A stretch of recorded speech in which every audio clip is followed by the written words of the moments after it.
안녕하십니까. 이 시간에는 중학교 사회 2 다섯 번째 대단은 국민경제와 국제거래 중에 국내 총생산과 경제성장에 대한 학습을 해보도록 하겠습니다. 한 나라의 경제는 성장하기도 하고 후퇴하기도 합니다. 이와 같이 변동하는 한 나라의 경제 상황은 국민 경제 지표를 통해 파악할 수 있습니다. 여기서 한 나라의 경제 현상을 통계 수치로 표현한 것을 국민 경제 지표다 이렇게 이야기를 합니다. 이 국민 경제 지표로는 국민소득, 경제 성장률, 물가 상승률, 실업률 등이 있습니다. 한 나라의 경제활동 규모를 판단할 수 있는 대표적인 국민경제지표가 바로 국내 총생산입니다. GDP라고 하지요. 국내 총생산은 일정 기간 동안 한 나라 안에서 새롭게 생산된 최종 생산물의 가치를 시장 가치로 환산한 것을 말합니다. 일정 기간은 보통 1년을 단위로 합니다. 한 나라 안에서 그랬으니까 바로 국내죠. 그렇다면 손흥민이 미국에서 받는 주급은 우리나라 국내 총생산에 포함된다, 안 된다? 안 되지요. 왜요? 국내가 아니니까 그렇죠. 그렇다면 외국인 선수가 우리나라 프로 구단에서 받는 돈은 우리나라의 국내 총생산에 포함된다, 안 된다? 포함됩니다. 우리나라 아니니까요. 외국 기업의 국내 생산은 어떤가요? 포함된다. 그렇죠? 외국에 진출하는 우리나라 기업의 생산은 어때요? 포함 안 되겠죠? 자, 새롭게 생산된 이랬으므로요. 중고품 포함된다, 안 된다? 안 되지요. 최종 생산물 그랬지요. 그러니까 중간재 가치 포함된다, 안 된다? 안 되지요. 알겠죠? 자, 시장 가치로 환산 이렇게 이야기를 했으니까요. 가사노동이나 봉사활동은 포함된다, 안 된다? 안 된다. 그렇지요? 예, 그렇습니다. 자, 이 국내 총생산으로 한 나라의 생산 규모나 국민 전체 소득을 파악할 수 있습니다. 그러나 나라마다 인구수가 다르지요. 그렇기 때문에 한 나라 국민의 평균적인 소득 수준을 알 수가 없습니다. 그래서 한 나라 국민의 평균적인 소득 수준은 1인당 국내 총생산을 통해 파악을 하게 되지요. 1인당 국내 총생산이란 국내 총생산을 그 나라 인구수로 나눈 것을 의미합니다.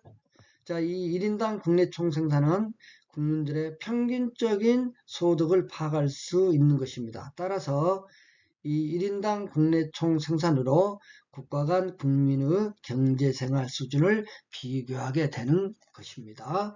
자, 국내 총생산 개념은 반드시 알아야 되고요.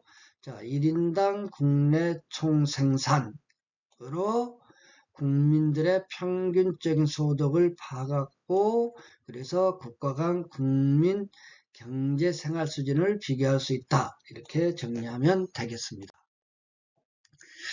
다시 한번 정리해 볼까요? 국내 총생산 일정 기간 보통 1년이죠. 한 나라 안에서입니다. 새롭게 생산된 거예요. 최종 생산물의 가치입니다. 시장 가격으로 환산한 것이에요.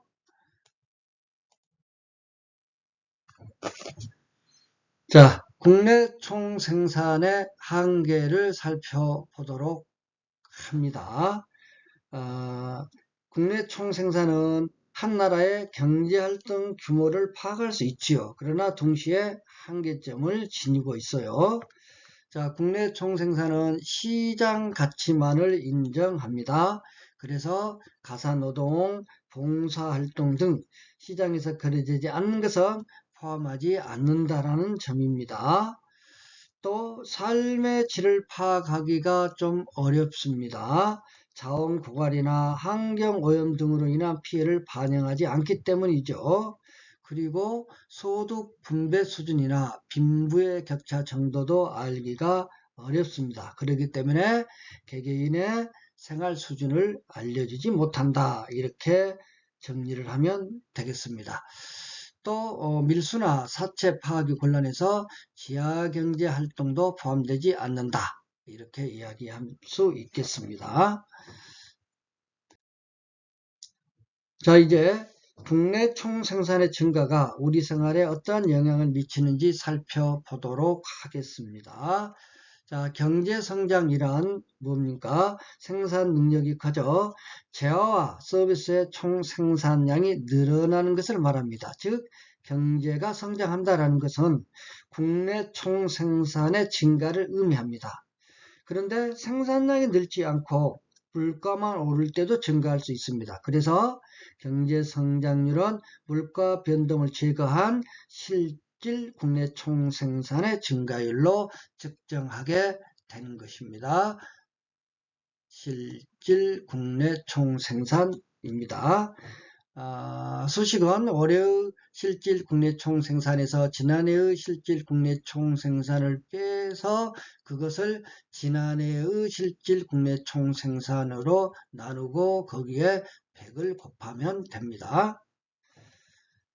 자, 이제 마지막으로 경제성장이 우리 생활에 미치는 영향을 보도록 하지요. 먼저 긍정적인 영향, 긍정적 측면으로는 일자리 및 소득 증가입니다. 자, 일자리가 늘어나고요. 소득도 늘어납니다. 그래서 더 많은 재화와 서비스를 소비할 수 있게 돼서 물질적으로 풍요로운 생활을 누릴 수 있다는 점입니다. 또 경제성장으로 질 높은 교육과 의료 혜택을 제공받을 수가 있고요. 다양한 문화생활을 영위할 수가 있습니다. 그래서 삶의 질이 향상될 수도 있습니다. 그러나 조심할 것, 삶의 질이 경제성장 정도에 꼭 비례하는 것은 아니다라는 점입니다. 경제성장의 부정적 측면을 살펴보면요. 자원 고갈 그리고 환경오염이 심해서 쾌적한 생활을 방해하거나 인류의 생존 자체를 위협할 수 있다는 점입니다. 또 빈부 격차가 커져서 사회적 갈등이 발생할 수 있다는 이러한 점은 경제성장의 부정적 측면이 되겠습니다. 자, 요점 정리 간단히 해보죠. 국내 총생산의 개념 반드시 알아야 됩니다. 일정 기간 동안 한 나라 안에서 새롭게 생산된 최종 생산물의 가치를 뭐로 시장 가격으로 환산한 것이다. 국내 총생산의 한계로는 시장 가치만을 인정한다는 점, 그리고 삶의 질 파악하기 곤란하고 개개인의 생활 수준 파악하기가 곤란하다는 점을 들 수가 있겠습니다. 경제성장한다는 것은 경제성장, 재화와 서비스의 총생산량이 늘어나는 것을 말합니다. 곧 국내 총생산의 증가를 의미합니다. 경제성장은 실질 국내 총생산의 증가율로 측정을 하고요.